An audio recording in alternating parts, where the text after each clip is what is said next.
इतनी प्यास लगती है, सारा आपने पानी कीचड़ किया हुआ है सारा, देखो। अच्छा मैं देती हूँ, आओ आ जाओ। अपनी जिंदगी को बचाने के लिए प्रोटेक्टर लगाते हो, तुम्हें मुंह उठा के जाके मिट्टी में डाल दो। आपको कितनी प्यास लग रही है? तो जी अस्सलाम वालेकुम। था सुबह का टाइम और फ़ातिमा सो रही थी और फ़ातिमा को सोते हुए ही मैं दूध दे देती हूँ, क्योंकि जब मैं अपना दानिश का नाश्ता बनाती हूँ तो इसका दूध साथ ही बना लेती हूँ, क्योंकि मुझे पता होता है कि इसने पीना है। ऑब्वियसली बच्चा पूरी रात का भूखा होता है, तो अक्सर ऐसा होता है कि जब मैं फ़ातिमा के मुंह में फ़ीडर डालती हूँ ना सुबह के वक्त, तो वो उठ जाती है। तो देखें अभी भी आंखें खोल ली हैं, वो मतलब होते हैं ना बच्चे की थोड़ी सी नींद खुल जाती है ना, तो फिर वापस सो गई है, क्योंकि फ़ातिमा रात को देर से सोई थी इसलिए उठी नहीं है, वरना हमेशा ऐसा होता है कि ये फ़ीडर पीते पीते उठ जाती है, लेकिन थकी हुई है और सुकून से सो रही है।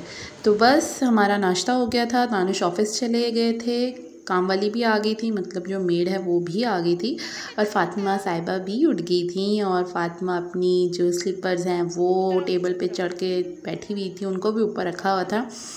और मैं इसको टेबल से बार बार उठाती इसलिए हूँ, शीशा है तो थिक, लेकिन फिर भी होता है ना वेट थोड़ा बच्चे का ऐसा जैसे बढ़ता है, तो छोटी थी तो वो और बात होती है ना।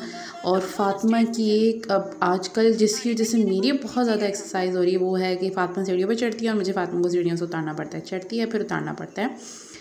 साथ मैं बना रही थी खाना, और मैं मिक्स वेजिटेबल बना रही थी आज, जो फ़ातिमा को बहुत ज़्यादा पसंद है, क्योंकि उसमें डलते हैं आलू, शिमला मिर्च और गाजर। साथ में इसके साथ बॉयल चावल करूँगी, क्योंकि फ़ातिमा को चावल बहुत ज़्यादा पसंद है, तो बस इसमें मैं बनाऊँगी चावल।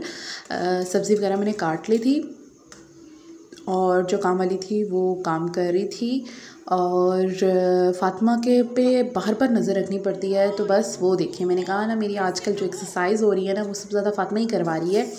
चढ़ती है, बार बार चढ़ के छठी है, 7वीं सीढ़ी पे बैठी होती है, ख़तरनाक बहुत ज़्यादा लगती है, और मैं हर 2 मिनट, और इतनी स्पीड हो गई है ना इसकी चढ़ने की, सीढ़ी भागती है सीढ़ियों की तरफ। तो बस मैंने फ़ातिमा को सीढ़ियों से नीचे उतारा, और मेरा ऑलमोस्ट सालन जो है तैयार था अल्हम्दुलिल्लाह, और चावल भी जो है वो मेरे रेडी हो गए थे। और क्या कहते हैं, जो गेस्ट आए थे, जो मेरे फादर इन लॉ हैं, उनके दोस्त थे, उनके लिए चाय वगैरह बनाई मैंने, और बस फिर मैंने कहा चलो ये बर्तन शर्तन भी धो के मैं रख दूँ ताकि नीट हो जाए। बर्तन मेरा ये होता है कि जब मैं ऊपर अपने रूम में जाऊँ ना तो कोई बर्तन कुछ भी ना हो, सब कुछ नीट एंड क्लीन हो। और फ़ातिमा को आज बहुत ज़्यादा प्यास लग रही थी, इतनी प्यास लग रही थी, बार बार कोई 5 से 6 बार मैंने इसको पानी दिया। मैं इसको फुल भर के नहीं देती, थोड़ा थोड़ा देती हूँ। तो फ़ातिमा बार बार पानी, और पी कम रही थी, ज़मीन पे ज़्यादा गिरा रही थी। तो मैंने कहा फ़ातिमा आज आपको बहुत गर्मी लग रही है, आज आप बहुत मेहनत कर रही हो, सीढ़ियाँ जो ऊपर नीचे चढ़ रही हो, तो आपको फिर प्यास लग रही है। तो साथ में बयान सुन रही थी मौलाना तारिक जमील का, जो मुझे बहुत ज़्यादा अच्छा लगते हैं इनके बयान, और मुझे बहुत सुकून मिलता है। अक्सर जब मेरा दिल थोड़ा सा परेशान हो या मुझे कोई परेशानी हो या कुछ, तो मैं इनका बयान उस सिचुएशन से रिलेटेड सुन लेती हूँ और मुझे बहुत सुकून आता है। और इनका बयान करने का अंदाज़ और एग्ज़ाम्पल्स दे के समझाने का अंदाज़ मुझे बहुत ज़्यादा अच्छा लगता है, और मैं इनको बहुत सालों से जो है वो फ़ॉलो करती हूँ। और मैं बयान अगर लगाती हूँ तो इन्हीं का ज़्यादा लगाती हूँ, और भी मैं मुख्तलिफ़ जो हैं उनके बयान सुनती हूँ, बट मैं इनका सबसे ज़्यादा इनके बयान सुनती हूँ रिलेटेड टू एवरीथिंग।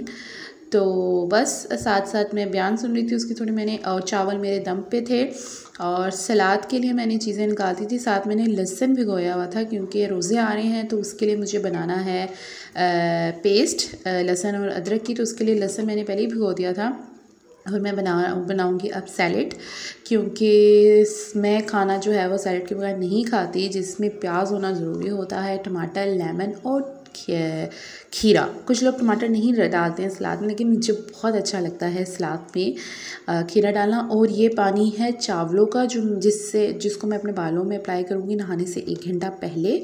और इसमें मैंने लेमन जो है वो 2 स्लाइस काट के इसमें डाल दिया हुआ है, और ये बालों के लिए बहुत अच्छा होता है। मैंने एक शॉर्ट बनाया हुआ है इस पर, अगर आप लोगों ने नहीं देखा मैं इसका डिस्क्रिप्शन, उस शॉर्ट का डिस्क्रिप्शन जो है अपने लिंक में उसका लिंक जो है अपने डिस्क्रिप्शन में दे दूँगी, तो उसको ज़रूर देखना, बहुत फ़ायदेमंद है चावल का पानी। अगर आपको हेयर फॉल है, आपको बालों में शाइन चाहिए, या आपके बालों में ग्रोथ चाहिए, तो वो बहुत अच्छा है। बालों में बहुत विटामिन और मिनरल्स होते हैं जो आपके बालों के लिए बहुत ज़्यादा अच्छे होते हैं। आपके बाल सिल्की सॉफ्ट, फर्स्ट यूज़ में ही आपको पता चलेगा कि इसके कितने फ़ायदे हैं। तो बस थोड़े से और बर्तन रह गए थे जिसमें मैंने चाय बनाई थी जो मेहमान आए थे उनके लिए, और मैं साथ साथ काम कर रही थी और फातिमा साथ साथ घर मचाती रहती है। और मेरा जो 5 मिनट का काम होता है वो आधे घंटे में जा रहा होता है और आधे घंटे का काम घंटे में। तो बस जब तक मैं फातिमा को ऊपर नहीं लेके जाऊंगी, फातिमा जो है वो सुकून से नहीं बैठेगी। और मेरे चावल भी दम पे ख़त्म हो गए थे, मतलब मेरा खाना रेडी था, मेरे काम भी ऑलमोस्ट डन थे। और फातिमा का मैंने दूध ऊपर लेने के लिए बनाया था, लेकिन शायद फातिमा थकी थी, उसको आज बहुत प्यास लग रही है, पानी पिया अब दबा के, अब दूध पी रही है, साथ साथ बयान लगा हुआ था। तो जैसे मैंने बताया, मुझे मौलाना तारिक जमील साहब जो हैं उनके जो हैं वो बयान सुनना बहुत अच्छे लगते हैं। साथ मैंने रोटी बना ली थी मेरे जो फादर इन लॉ उनके लिए, वो मैं माइक्रोवेव में रखूँगी। और फातिमा के लिए मैंने ले लिया था चावल और खाना, यानी कि क्योंकि फातिमा नहाने के फ़ौरन बाद खाना खा के सो जाती है। तो लेकिन वो डिपेंड करता है कि फातिमा कितनी थकी हुई है। फातिमा टाइम लगा दे, कभी एक बार टाइम भी लगा देती है। साथ में ले रही हूँ पानी की बोतल, साथ वही जिससे मैंने अपना सर धोना है, चावल का पानी, साथ लेमन है इसमें काट कर। और ये बालों मुझे जैसे ना गर्म पानी से मैं सर्दियों में ऑब्वियसली जब हम धोते हैं तो हमें डैंड्रफ हो जाती है, या तो फिर ईचिंग, गर्म पानी की वजह से ना ड्राइनेस हो जाती है, उसकी वजह से ईचिंग वगैरह खारिश वगैरह होती है, तो वो सब चीज़ों के लिए बेस्ट है। तो बस फातिमा को खाना खिला दिया, नहला दिया, साफ़ सुथरा कर दिया, फातिमा ने खाना दूध सब कर लिया। और बहुत टाइम लगा व्लॉग में छोटा सा क्लिप दिखाने में। अच्छा, फातिमा फ़ौरन ऊपर गई, नहाई, खाया, सो गई, ऐसा नहीं है, बहुत मेहनत बहुत एफर्ट लगी। और आज तो फातिमा ने बहुत ज़्यादा देर कर दी सोने में। और बस अब फातिमा सो गई थी और मैं सोच रही थी मैं कपड़े इस्त्री करूं, साथ मैंने असर की नमाज़ पढ़नी थी, एक सूट मैंने इस्त्री कर दिया था। मैंने कहा सबसे पहले मैं पढ़ती हूँ असर की नमाज़, और उसके बाद जो है, क्योंकि मैंने बताया फातिमा को बहुत देर लग गई सोने में, मेरी ज़ोहर की नमाज़ भी निकल गई इसी चक्कर में। तो साथ पड़ी हुई है फातिमा की प्राम, ये फातिमा की अब तो बहुत क्या कहते हैं टाइम हो गया, तो हम यूज़ ही नहीं करते हैं। तो फातिमा इसमें चीज़ें डालती रहेगी, खेलती रहेगी। इसको मैं कवर रखती हूँ ताकि मिट्टी शिट्टी ना जाए। मेरा तो करा था इसको बंद करके मैं स्पेस का शॉपर चढ़ा के इसको ऊपर ममटी में रख दूँ। और ये फातिमा की चेयर्स है, इसके स्लीव, अब मैं सब कुछ नीट करूँगी, उसके बाद फिर मैं नमाज़ पढ़ूँगी। उसके बाद मेरा जो एक ड्रेस रह गया उसको मैं प्रेस करूँगी और फिर थोड़ा सुकून लूँगी, क्योंकि फातिमा सो रही है। तो बस मैं लाइट थोड़ी ऑफ़ कर दूँगी, मैं साथ वाले कमरे में जाके ये काम करूँगी, क्योंकि जो है ना वो अगर मैंने ज़रा सा भी शोर किया तो फातिमा उठ जाएगी। तो बस शाम का वक्त हो गया था, मगरिब की अज़ान हो गई थी। अल्लाह का शुक्र है मैंने नमाज़ पढ़ी। अल्लाह सबको तौफीक दे 5 वक्त की नमाज़ पढ़ने, मुझे भी दे, क्योंकि मेरी भी रह जाती हैं कामों के चक्कर में, जबकि हमें कभी भी कामों के चक्कर में नमाज़ नहीं छोड़नी चाहिए। तो बस मैं बना रही थी शाम की चाय अपने लिए, दानिश के लिए और अपने ससुर के लिए।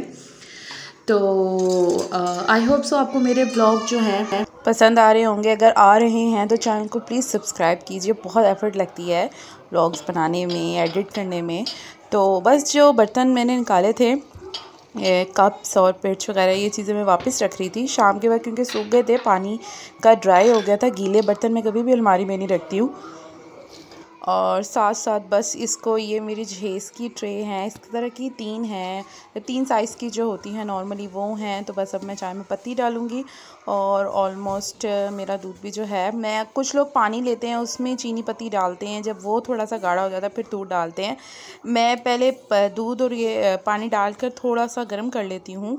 दूध तो वैसे उबला ही होता है, तो उसमें फिर पत्ती और चीनी डालती हूँ। और साथ मैं दूध गर्म कर रही थी, मैंने कहा फिर से गर्म कर लूँ, सुबह का गर्म किया होता है, गर्मी का मौसम है तो ज़रा मैंने कहा 2 बार गर्म हो जाएगा तो ख़राब होने का वो नहीं होता। मलाई मैंने इसकी निकाल के जो है मैं इसकी फ्रीज़र में रख देती होती हूँ, जो मलाई होती है, क्योंकि अगर मैं नीचे रखूँ ना तो वो ख़राब हो जाती है। तो बस हम लोग चाय लेकर ऊपर आ गए थे, क्योंकि दानिश भी आ गए थे और मैं अपने जो ससुर हैं उनको भी चाय दे आई थी। और फातिमा मैं ऊपर आई तो फातिमा सो रही थी। फातिमा के दोनों तरफ मैं पिलो लगा कर जो है ना वो जाती हूँ नीचे, और मुझे पता होता है कि फातिमा भी सो रही है। तो बस अब हम थोड़ा सा टीवी ऑन करेंगे, थोड़ा सा टीवी देखेंगे। सुबह का हम लोग इस वक्त थोड़ा सा टीवी देखते हैं, साथ चाय है, साथ नमक पा रहे थे।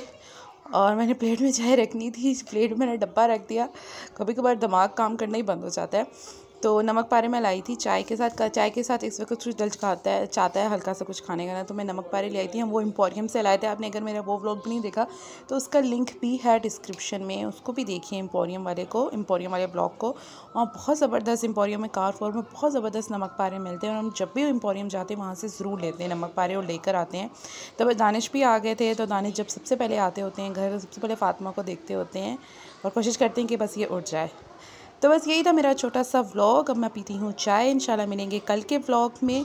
अल्लाह हाफ़िज़।